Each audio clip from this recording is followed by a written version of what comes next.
Hello friends, जब rectal bleeding होता है या मल में खून जाता है तो क्या टेस्ट करने चाहिए, आइए डिस्कस करते हैं। मेरा नाम डॉक्टर प्रवीण कम्मार है। मैं कैंसर सर्जन हूँ और डाइजेस्टिव सिस्टम कैंसर्स मेरा स्पेशलिटी है।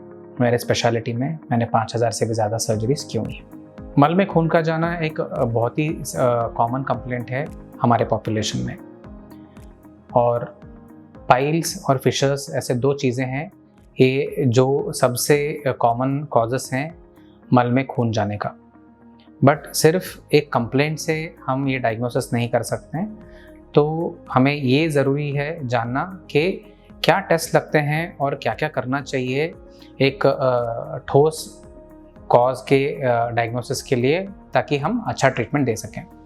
तो दोस्तों, जब भी मल में खून जाता है और आप डॉक्टर को विज़िट करते हो तो डॉक्टर, जो अच्छा डॉक्टर है, आपको हमेशा डिटेल में हिस्ट्री लेता है और एग्जामिन करता है। सो दूसरे कंप्लेंट्स के बारे में भी डिस्कस करना उतना ही ज़रूरी है, क्योंकि कई बार होता है कि आपको कंप्लेंट सिर्फ मल में खून का जाना नहीं रहेगा, रेक्टल ब्लीडिंग नहीं रहेगा, इसके साथ काफ़ी अदर कंप्लेंट्स भी हो सकते हैं। तो इनके बारे में ध्यान देंगे तो हमें कॉज के बारे में पता चलता है। दूसरा है डिटेल क्लिनिकल एग्जामिनेशन, जहाँ पे आपका हम एनल ओपनिंग को एग्जामिन करना पड़ता है। इसमें हम विजुअल इंस्पेक्शन भी करते हैं। इसके साथ एक सिंपल सा टेस्ट बोलते हैं जिसको हम डिजिटल रेक्टल एग्जामिनेशन बोलते हैं, जहाँ पे आपके एनल कैनाल और रेक्टम के निचले हिस्से को हम फिंगर से एग्जामिन करते हैं। तो जिसमें हमें काफ़ी सारा इन्फॉर्मेशन मिलता है कि वहाँ पे कुछ गठान है क्या, कुछ पॉलिप है क्या, आपको कॉन्स्टिपेशन से कुछ स्टूल जम गया है क्या, उसमें कोई फिशर लग रहा है और कोई अल्सर है, ये सब हमें इन्फॉर्मेशन मिलता है। इसके बाद एक और हम छोटा सा क्लिनिकल टेस्ट करते हैं ओपीडी में ही, जिसको हम प्रोक्टोस्कोपी बोलते हैं या एनोस्कोपी बोलते हैं, जहाँ पे एक छोटा सा इंस्ट्रूमेंट इस्तेमाल करके हम आपके लोअर रेक्टम और एनल कैनाल के लाइनिंग को एग्जामिन करते हैं। इससे क्या पता चलता है? इससे ये पता चलता है कि अगर आपको पाइल्स वगैरह है तो बहुत आसानी से ये पकड़ा जाता है।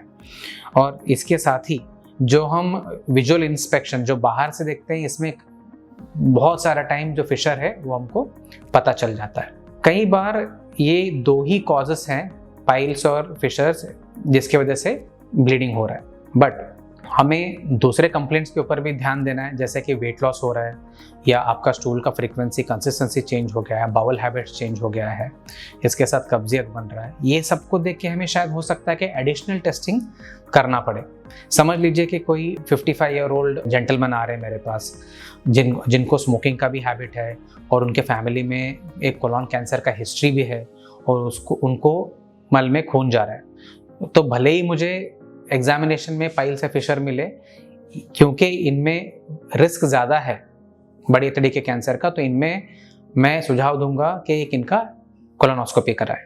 तो कई पेशेंट्स में ऐसे भी हो सकता है कि कोलोनोस्कोपी पॉसिबल नहीं है या फिजिबल नहीं, तो एक ऑफिस सिग्मोइडोस्कोपी भी होता है, तो जो हम रूटीनली ओपीडी बेसिस पे भी कर सकते हैं, जिससे भी हमें काफ़ी सारा इन्फॉर्मेशन मिलता है और गंभीर तरह के कॉजेज़ को हम रूल आउट भी कर सकते हैं।